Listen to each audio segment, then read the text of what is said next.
Start. நான் beauty time அண்ணா ரமேஷ் பேசுகிறேன். பாருங்கள், இன்றைக்கி நியூ இயர் ஸ்பெஷல் எங்கள் வீட்டில் வெறுமனை மிளகாத்தூள் போட்டு சிக்கன் ஃப்ரை பண்ண போகிறேன். ஃபஸ்ட்டு நான் வந்து வினிகர் வச்சுருக்கேன். பாருங்கள், வினிகர் ஊற்றி தான் சிக்கனே க்ளீன் பண்ணுவேன். அந்த ஸ்மெல்லெல்லாம் வராமல் இருக்கும். ஏன்னா சிக்கனில் ஒரு வாடை அடிக்கும் பாருங்கள், அதுக்காக. நெக்ஸ்ட்டு பாருங்கள், வந்து பட்டை, அன்னாசிப்பூ, அப்புறம் இது சோம்பு போட்டால் தான் நான்வெஜ்ஜுக்கே ரொம்ப நல்லது. சோம்பு, அப்புறம் கிராம்பு,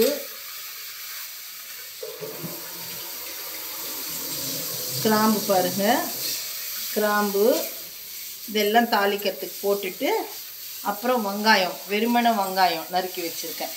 இந்த வெங்காயத்தை போட்டு வணக்கணும். அப்புறம் வெங்காயம், தக்காளி, இஞ்சி பூண்டு விழுது, மஞ்சத்தூள் இது எல்லாமே அரைச்சி வச்சுருக்கேன். இதையும் போட்டு நல்லா வணக்கிட்டு அப்புறம் சிக்கனை எடுத்து போடணும். இருங்க, காமிக்கிறேன் பாருங்கள்.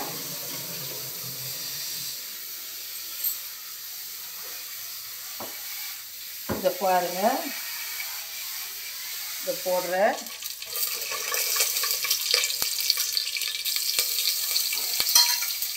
நெக்ஸ்ட்டு வெங்காயத்தை போடணும்.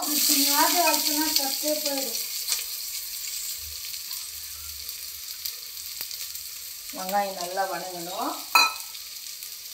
எனக்கு கிரேவி நிறைய வேணுன்றதுக்காக தான் நான் இவ்வளோ வெங்காயம் தக்காளி எல்லாம் அரைச்சி வச்சுருக்கேன். மஞ்சத்தூள் எல்லாமே போட்டுட்டேன். இதில்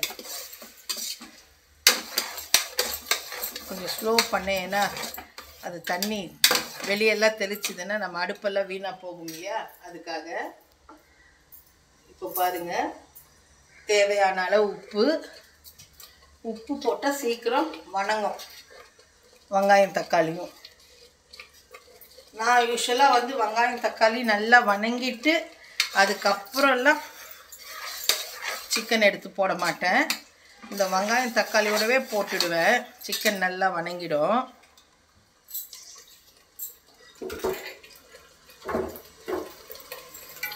மிளகாத்தூள் போடுறேன்.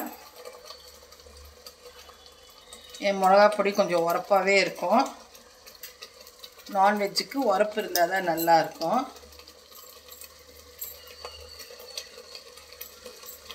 இந்த உரப்பு போட்டாச்சு.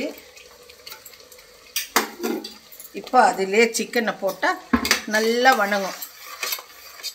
சிக்கனும் வணங்கின உடனே கொஞ்சோண்டு தண்ணி விட்டு மூடனா ஒரு சவுண்டு வச்சாவே சிக்கன் வெந்துடும். வெந்த அப்புறம் நான் காமிக்கிறேன் பாருங்கள் எப்படி ரெடியான அப்புறம். பாருங்கள், சிக்கன் போட்டாச்சு. சிக்கனை நல்லா கொஞ்சம் கிண்டி விட்டுட்டு அப்புறம் கொத்தமல்லி தலையெல்லாம் கூட நான் கூடவே போட்டுடுவேன். ஏன்னா அது வெந்துச்சுன்னா கொஞ்சம் நல்லா மணமாக இருக்கும் பாருங்கள். கொத்தமல்லி தலை, கருவேப்பிலை எல்லாமே இதிலே போட்டுடுவேன். அது ஒரு தனி மணம் கொடுக்கும்.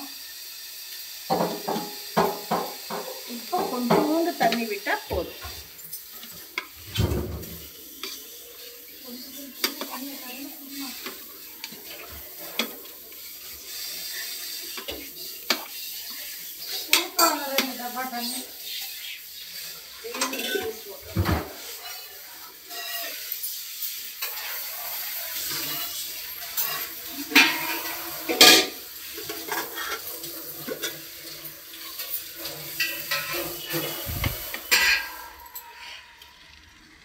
இது பாருங்க, தண்ணி விடுறேன்.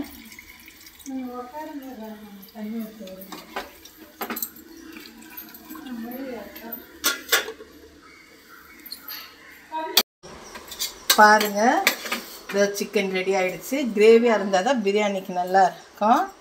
இதோ இப்போ இதை பவுலில் எடுத்து வைக்கிறோம். Ready chicken gravy. வாங்க நியூ இயருக்கு எல்லோரும் எங்கள் வீட்டுக்கு சாப்பிட. இந்த மாதிரி சிக்கன் நீங்களும் செஞ்சு பார்க்கலாம். பாருங்கள், நல்லா இருக்கா சொல்லுங்கள்.